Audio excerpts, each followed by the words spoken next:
Hello there, this is Craig the Natural Medic, and I am outside of Parowan, Utah, which is in southwestern Utah, close to St. George and Cedar City, and at the Parowan Gap Petroglyphs. Pretty interesting site. The Parowan Gap itself looks like this. It's actually a gap through the rocks of an old ancient riverway that has long since dried up. Up here on top of the rocks are a number of petroglyphs. Hang around with me and let's take a closer look at these. So the Native Americans that were here whenever the Europeans arrived to this area were the Paiutes.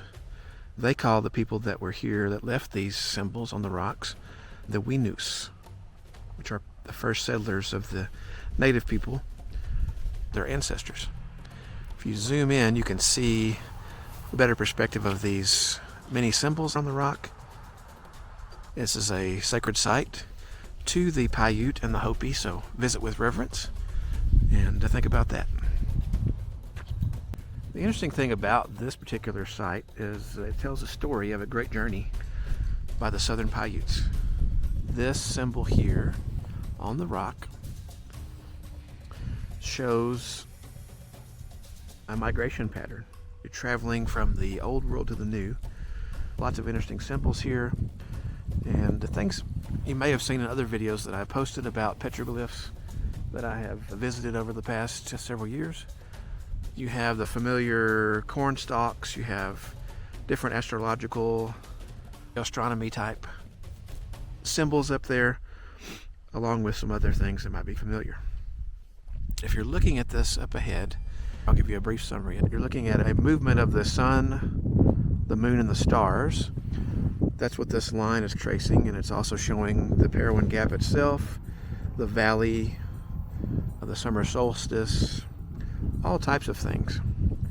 Let's take a closer look at the panel. And the glyph itself, or the glyphs themselves, in summary tells the story of the old world to the new transition. It was a long trail that many experienced famine, drought, water crossings, cold ice, sun, and a great leader. When the leader was arriving in the new land, he was killed, and the arrow was inside of his head, indicates that he would die. The full petroglyph depicts the leader and shown as only a head and body, no arms, upside down to indicate that he died. The leader itself shows right here, upside down, showing that he died. He has a pecs representing splashed in water to show he was killed in the water. So very interesting how this turned out. If you want to pause the video now, you can take a look and see all of the detail of this. Okay. This was studied by archaeoastronomer Noel Morris and archaeologist V. Garth Norman.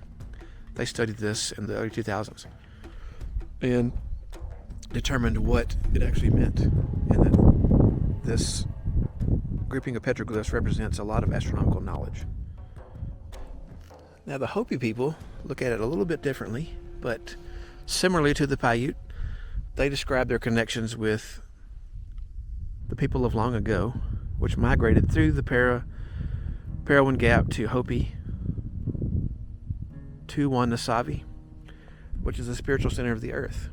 And they represent the covenant with Masa, the earth guardian, which I believe is represented by this symbol, is up here on the rock. If you zoom in, that particular symbol is up there. I don't see where at this point, but maybe you can point it out. There is a similar type symbol right there. If I do see it, I'll add it to the video here. So this archaeological site, these petroglyphs here, were placed on the National Register of Historic Places in 1969 and represent the work of the Fremont people and the southern Paiute cultures.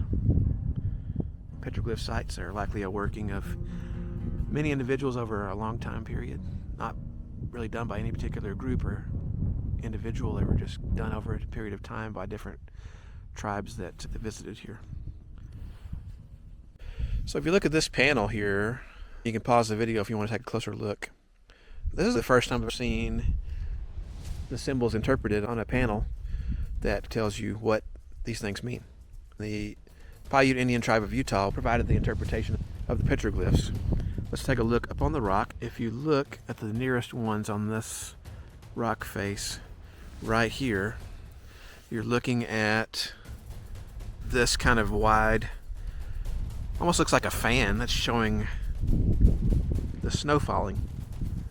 Above that is showing water, and there's water also coming down. And you have also two eyes. That's kind of hard to see from here, but above the, looks like a parallelogram with some little fingers on top of it. Right above where the snowfall petroglyph is, there's eyes up there which are showing that it's a guardian or a watcher. The other side over here, we're looking at prospering. He to prosper when the roof was brought low. I don't know what that means. But a lot of this was probably a broad representation of some of the thoughts and things of the people that were here. Maybe not particularly meaning any particular person, but maybe the tribe as a whole. So there's some more up here on this little rock face where this little crack is. There's additional ones above this near rock right there. And then there's some local graffiti that was put there at some point. We don't really know. You might be wondering how these are made, and it actually talks about that. You can also pause the video to see this closer. But basically, petroglyphs are different than pictographs. Pictographs are made with some type of a paint, like berries or animal substance, sand, rock, whatever they can make into a paint type substance. Petroglyphs are pecked into the rock using tools. The tools they would have available to them would have been antlers, bones, rocks, things like that. They would not have had steel or any metal really until they had contact with Europeans. But basically there's three different ways they did it. Pecking, which was basically just making those little marks. So a direct strike or indirect strikes. Incising and scratching, which is a sharp pointed tool, or a braiding, which is just rubbing it back and forth.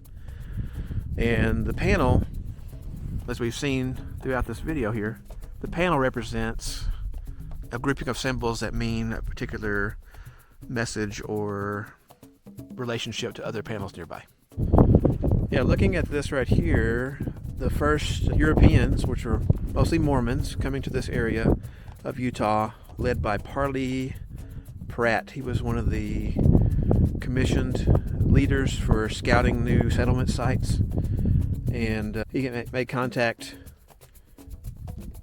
with the Ute leader, Chief Wakara, who referred to this area as God's own house.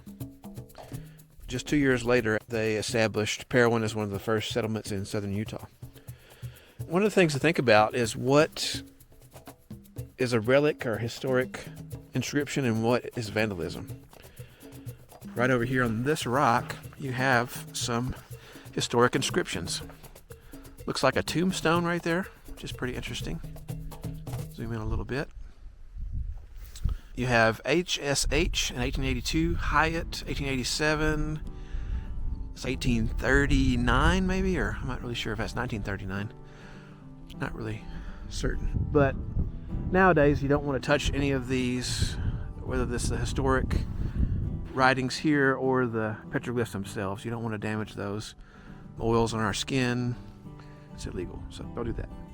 Interesting thing here is talking about wildlife images. I don't specifically see, other than some birds, like bird tracks right up here. If you zoom into this one, you can definitely see some bird tracks going up on the right side there. I did see some sheep earlier. When Father Escalante was traveling through here as part of the Escalante expedition, which came from Santa Fe and tried to go to California unsuccessfully, he did discover a lot of things, and he saw lots of bighorn sheep, compared them to domestic sheep, and after a long decline in those, they actually are coming back now.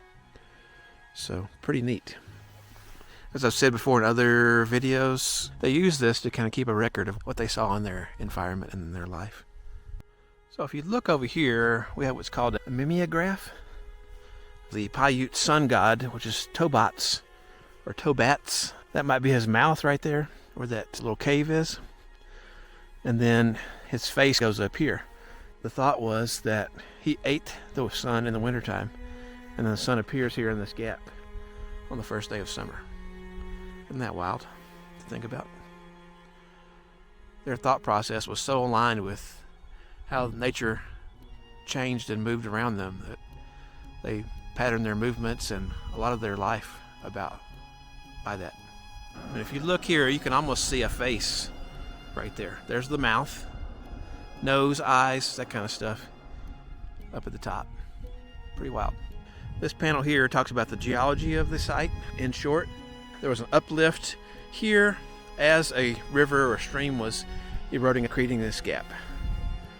This talks about the people that made the petroglyphs, and this talks just an general orientation to the site and reminds you again not to disturb or damage the glyphs. So what do you think about this place? Did they purposely build this just because it was the right place at the right time? That's pretty fascinating to think about. We think about our modern society and how we are very closely tied to our machines and computers and how that helps us, but we've gotten away from the natural way of doing things. The native people, we can learn a lot from them. Hopefully from this video you did. If you have a comment, a question, make sure to leave it below. Give it a thumbs up if you like this video so it can get out to more people. We'll see you next time on the trail. All right, bye.